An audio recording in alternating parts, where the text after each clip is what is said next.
This pole right here. Yep, I can see it. There's that one little dot right there on the pole. Huh. That's amazing. The difference. And the before and after. Right. And the clouds are very similar too. Very, very similar. Yeah, that's just amazing. Yep, you can see this is a guava tree right here that's right next to the truck. Yeah. Wow. It's mind-blowing. It is. It's a big difference. Big difference. Everybody says that you can see this light a hell of a lot better than they can see your light. So what's the whole point of Neighborhood Watch, right? You can see. Oh. Hey, what's that? Why are they coming my way? You know. It's what kind I mean? of a deterrent, huh? You have to catch their attention to deter them, right? Mm-hmm. Let's go for a ride. You were in the Marine Corps and you were stationed in Hawaii. I was at K-Bay for about 7.5 years. And that's how you fell in love with Hawaii and decided Oh to yeah, move here? well I kind of already knew I wanted to come out here, and I made it out here and got stationed in '98 at Kaneohe. Started coming out here doing funeral details for World War II vets, mostly in Hilo. And the one thing that stuck about this place was the way the families treated. You know, there was big families. A lot of ohana. Yeah, a lot of. Well, I grew up in the South, and the whole aloha thing is pretty similar to Southern hospitality. Exactly. And that's how I kind of relate it. It feels the same to me. It felt really good, and I thought, wow, this is I can do this, and I started looking at property. You know, I kind of forgot about it for a little while, and then I saw an ad in the paper, and I thought $1,000 for an acre lot. Then I found out it was Royal Gardens, but and he said it was really low to the ground.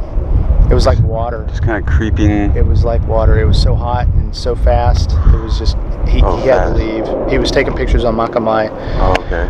And he said, Chris, I don't know if your house is going to be there in the morning. And that was the case. So. Shoot. And you were with Rod. Was Rod helping you move stuff out? Rod helped me move stuff out.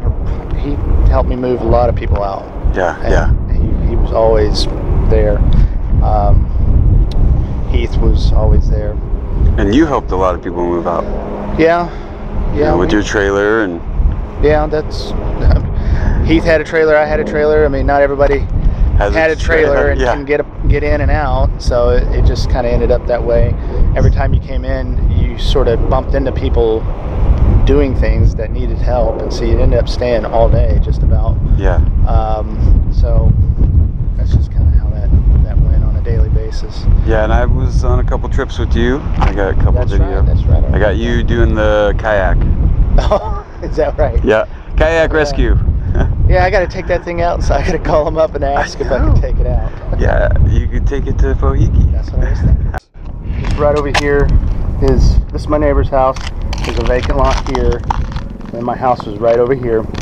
If you look real close, you can see that albizia tree that's laid over. Yeah. That was my kid's treehouse tree. Oh, he had a platform, and they used to shoot airsoft in the backyard, and yeah, that one albizia tree right there that's still standing, that's dead. That's the pretty close to the property line. Okay, so that is, yeah, it's just barren rock, just completely. Lava hasn't been on this side since. It was one night. It was much further away, and it just came through and got about 6 houses that night. In one day. In one, yeah. So are you gonna rebuild? If I ever do, it's gonna be something portable, small, maybe a tiny house idea of some sort. Maybe not so small, but not like a 8-foot wide trailer, but something portable. Yeah, you don't want to do a slab modular, possibly something you can pull out and 2 or 3 pieces. So what do you think about the CC&Rs? I mean, are they going to have to be changed? I think CC&Rs should be modified a touch. Yeah. Just to accommodate that kind of foundation. I think building codes here should be modified heavily. Or even maybe just what they call a variance to allow a certain type of foundation for something smaller. Skids are really practical. They're there when you need them. Tires aren't always ready to go. Yeah. If you know, like for a mobile home. Yeah. But yeah, that's kind of the ideas that I've had running through my mind about it. So yeah, you're gonna vote for modifying the CC&Rs. Absolutely. Yes. And you're part of the association, right? You're in the CC&R section. Oh yeah. Yeah, this is a paved road. Yep. And it's maintained by the HOA. Yeah. Here's my thing.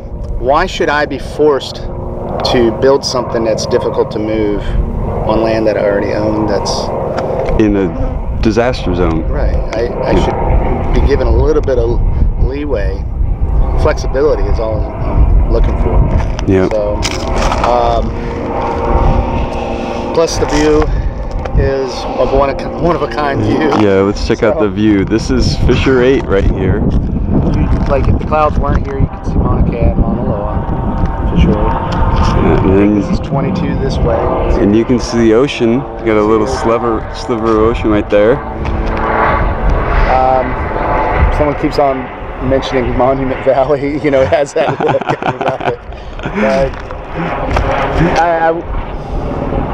I don't want to get rid of it. I'm not. I guess sentimental value more than anything. Even if I just plant a garden here and just have a little spot to come and do my own thing, you know, who cares? Barbecue. There you go. Or barbecue pit. I like having barbecues. So, watch the sunset. Awesome. We're here with Kris, and this is food that Sarah has sent him. Thanks. Yeah, wow. We got some tons of food. That is a lot of food. Yeah, and you know, household items too. There's household items. And then it's heavy. Wow. Yeah, got some. Thank you. And then here's another bag. Oh, shoot. There's more. And then I got a letter. She sent you a letter. Wow. And I imagine people are gonna be interested in what's in the letter. Awesome card. Oh wow. Awesome. Wow. Thanks, Sarah. Awesome. Did you send me some money? Yeah, a little bit of money. Oh, nice. Awesome. Wow. It's amazing what people have been doing. A lot of help. Oh. And you've been that should, you were part of it. You were part of the help. Well, it was a kind of a press situation. You know, everybody, we're teamed up. In a situation like this, you just got to really pull out all the stops and just help people and just go. Try to, don't ask, just go. Well, mahalo, Sarah. Yes, thank you very much. Mahalo. Appreciate it. We're on my homestead in my cabin, and the coqui frogs are singing their love song. That's the sound you hear in the background. Coqui, coqui, and there's some crickets singing their love song as well. It's about 8 o'clock at night, and I wanted to wrap this video up by talking to you about Kris Burmeister and his situation. I felt that it would be better for me to talk to you about this certain situation that he's having with his insurance company. Yes, unfortunately, he's kind of getting shafted by his insurance company, and he probably will have to lawyer up. And unfortunately, I've heard some bad stories with insurance companies concerning this disaster. It's about 50%. I've heard some good stories, and then 50% bad stories, 50% good. So if you check out his GoFundMe, that would be much appreciated. Even if you don't donate, please share it on Facebook or wherever you know, any social media. I'll provide a link in the description box to his GoFundMe, and it's Kris Burmeister. He really was on the front lines helping people move their household items out of the lava zone, out of the lava flow way there, you know, I guess out of the lava way. I know it sounds odd, but this was a very interesting, you know, historic event. I know Puna is in the rift zone, and there's a 1955 flow just, you know, a couple hundred yards from the 2018 lava fissures, so it's very close, and it's happened here before, and it will happen again. It could be 5 days, shoot, could be 5 minutes, you know, it could be 5 years, it could be 50 years, but it will happen here again.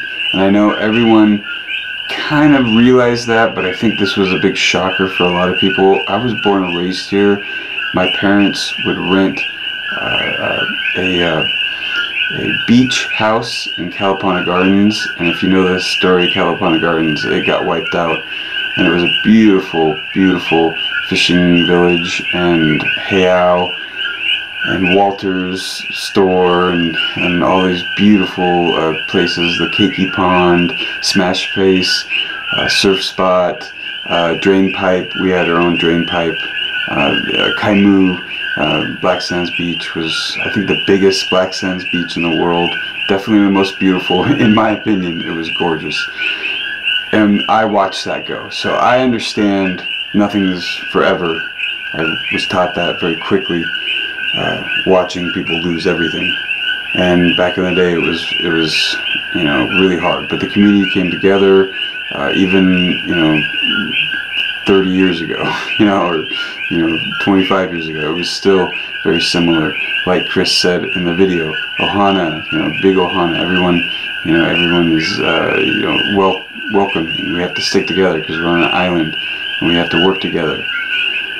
So I want to also mention Rod, Heath, these two individuals, these two gentlemen, along with Kris Burmeister, were on the front lines.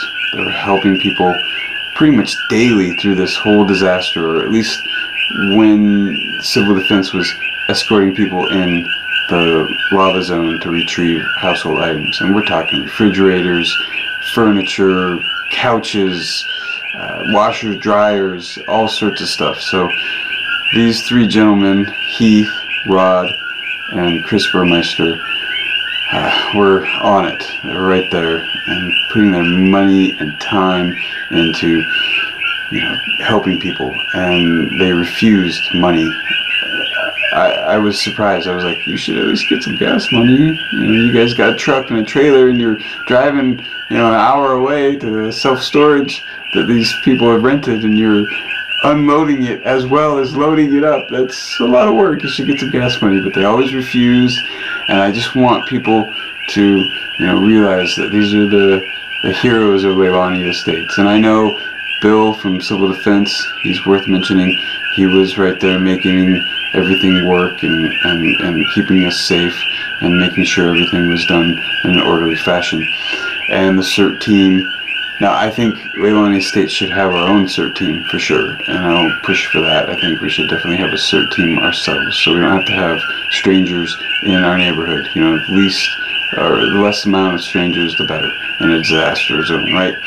Now, back to these three gentlemen. I've got videos, and I'll provide a link in the description box on these three gentlemen. They really helped. I mean, these guys, you know, I've got video of them working for homeowners, and of course it was very censored, and I wanted to keep a privacy, you know, at least of the homeowners as much as I could. But I think I made a pretty good handful of videos about lava refugees. So I hope you check those out, and I think that's about it. I want to make sure that you know that if you support Kris Burmeister on his GoFundMe, and I'll provide a link in the description box, that'll be really good, because he is one of the people that is going to get screwed by his insurance company, and he's been paying, you know, for years and years, and insurance is not cheap. You rely on that to help you out in a disaster, and not to be able to get that, it must be frustrating. So I'm going to wrap this video up right here. I just want everyone to know that I thank you so much. I thank Kris, Heath, Rod, Sarah, everyone that helped.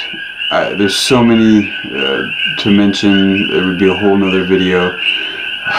Everyone just came together, you know, in Leilani and helped everyone move and be safe. Now, I'm going to wrap it up right here. Okay, thank you for the like. If you enjoyed this video, please like. Please subscribe. If you want further content, make sure you hit the bell symbol to get notifications for when I upload a video. You can watch it and tell me what you think. And until next time, hui ho! In English, that means until next time.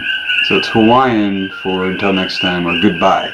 Aloha means hello, love, and goodbye. So you could start a conversation with aloha. You could say aloha in the middle of the conversation, and then you could end a conversation with aloha.